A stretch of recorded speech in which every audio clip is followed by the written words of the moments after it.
Good morning. This is KELOLAND on the Go with all you need to know on news and weather as you start your Sunday. We also have your boredom busters coming up, but first, our top story. Sioux Falls police are investigating an early morning assault in a West Side parking lot that sent a person to the hospital. It happened just before 2 a.m. outside of Billy Frog's Bar and Grill on South Marion Road. The call first came in as a hit and run, but police say it appears the victim was not struck by a vehicle and was instead dragged by the vehicle. Police say the victim's injuries do not appear to be life-threatening. Investigators don't have a description of the vehicle involved. We expect to learn more information about the assault during Monday morning's police briefing, which will live stream here on KELOLAND.com beginning at 10:30. Firefighters in western KELOLAND were busy battling an early morning house fire. The call came in just after midnight to the 4700 block of Greenfield Lane in Rapid Valley, east of Rapid City. There were flames and heavy smoke inside and along the roof.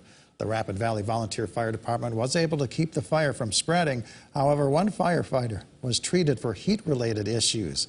The Red Cross is working with the resident who was displaced. One man is dead and 2 others were hurt in an ATV rollover in the northern Black Hills. It happened late Friday night south of Deadwood.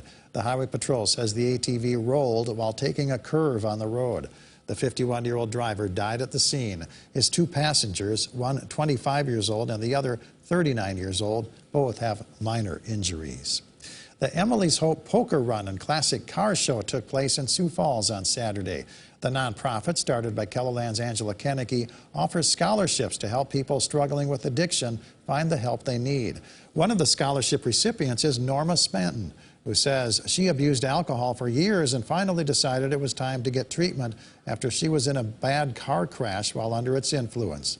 Spanton is now approaching 2 years of sobriety and says she wants to use her story to help others.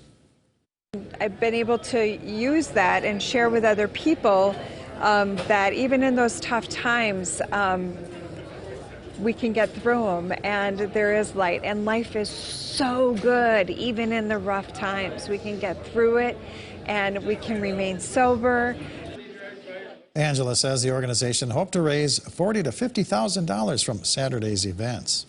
Well, it won't be long before South Dakota universities will be selling alcohol to football fans this fall. The Board of Regents voted to approve allowing the state's 6 public universities to sell alcohol on game days back in June. SDSU has released its guidelines on how the policy will be applied for Jackrabbit football games.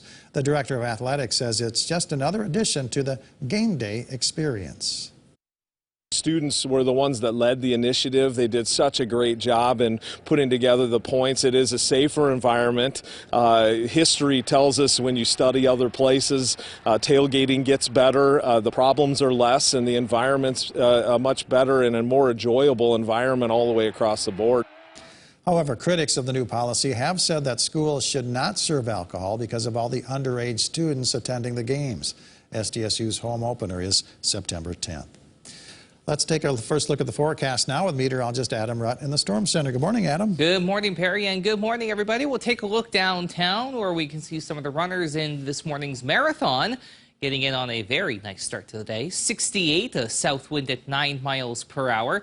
And that wind is going to turn to the northwest, however, as we head later into the afternoon with the passage of a cold front. 68 also in Worthington, 65, Watertown 67, in Aberdeen 66 Pier. A more comfortable 67, though, in Rapid City. They're in on that northwesterly breeze.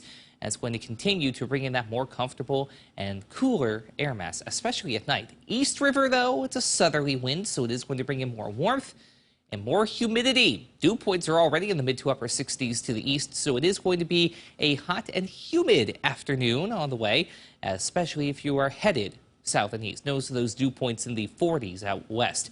That's going to be migrating eastward as we head through the rest of your day. We could see a couple of thunderstorms near and east of I-29, but beyond that, much of the extended forecast is quiet. We'll talk about that and the rest of your outlook coming up. All right, thank you very much, Adam. The Steam Threshing Jamboree wraps up today at historic Prairie Village near Madison, South Dakota. Activities include steam and horse threshing, sawmill demonstrations, a parade, plus train and carousel rides. The hours are 8 a.m. to 2 p.m. Wild Prairie Winery near Brandon is hosting Sunday in the Vineyard. Enjoy an afternoon of wine, beer, and music by Elizabeth Hunstead from 2 to 5 p.m. The gospel group Liberty Quartet performs at Abiding Savior Free Lutheran Church in Sioux Falls. The free concert is at 6 p.m. Bethel Evangelical Lutheran Church and School in Sioux Falls is hosting a Bethel bike ride. The ride starts at 1 o'clock at the church and ends at the church, with trips to Legacy Park or Family Park along the way. Snacks and refreshments will be served after the ride. The Canaries baseball team takes on the Kansas City Monarchs at Sioux Falls Stadium. First pitch is at 1:05. Movies playing at the Historic State Theater in downtown Sioux Falls include The Jungle Book, rated G, Drop Dead Gorgeous, rated PG-13, and Mad Max Fury Road, rated R. Enjoy a night of sprint car racing at Huset Speedway in Brandon. The gates open at 4:30, hot laps are at 7, races start at 8. Admission is $35 for adults, $20 for children, and free for ages 12 and under. Adam? Well, if you have any outdoor plans today, especially down toward the Sioux Falls area, just know that it is going to get hot and humid through the afternoon. Plenty of sunshine later in the day, but we'll be in the low 90s and dew points will be approaching the upper 60s, so you will want to plan accordingly if your plans take you outside. There's our cold front that I mentioned earlier that's going to migrate to the east and try and spark a couple of showers and thunderstorms near and east of the I-29 corridor, but for now, it's there. But on the backside of that boundary is a more comfortable air mass with dew points in a more tolerable range, and especially overnight low temperatures, very, very comfortable, especially by late August standards. The bulk of the moisture, by the way, headed up toward Fargo, Grand Forks, and even up into Winnipeg, for that matter. We are really going to be hurting for chances at any kind of rain. Today, the marginal risk has now just been pushed further to the east. Morris to Marshall, Worthington, and the Sioux Center and Spencer. Again, that's a marginal risk of a 1. Wind and hail, the main concerns. The best chance for severe weather, just like yesterday, is going to be closer to the Twin Cities. So for the rest of your day, we'll watch that cold front move through. Kind of a blink and you'll miss it sort of situation.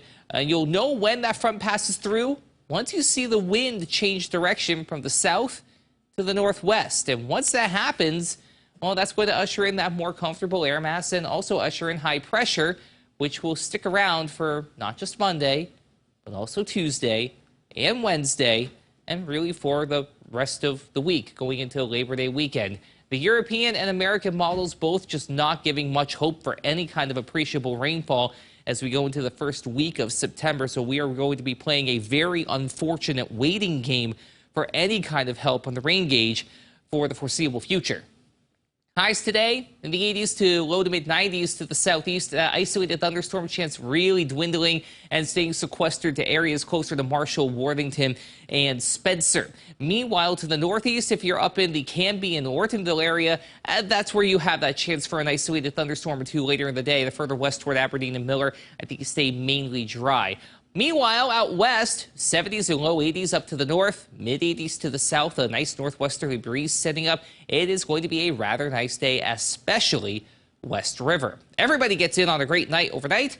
Partly to mostly clear, 50s to low 60s for overnight low temperatures and a nice northwesterly breeze. So you can open up the window and let that wind do the work instead of having the air conditioner having to take the brunt of everything. The rest of your 7-day forecast, the rest of August and the start of September for that matter, basically the same. Very quiet and very dry, but progressively warmer. As we head beyond the 7-day forecast, we do have that opportunity for some warmer than average temperatures on the unofficial end of summer.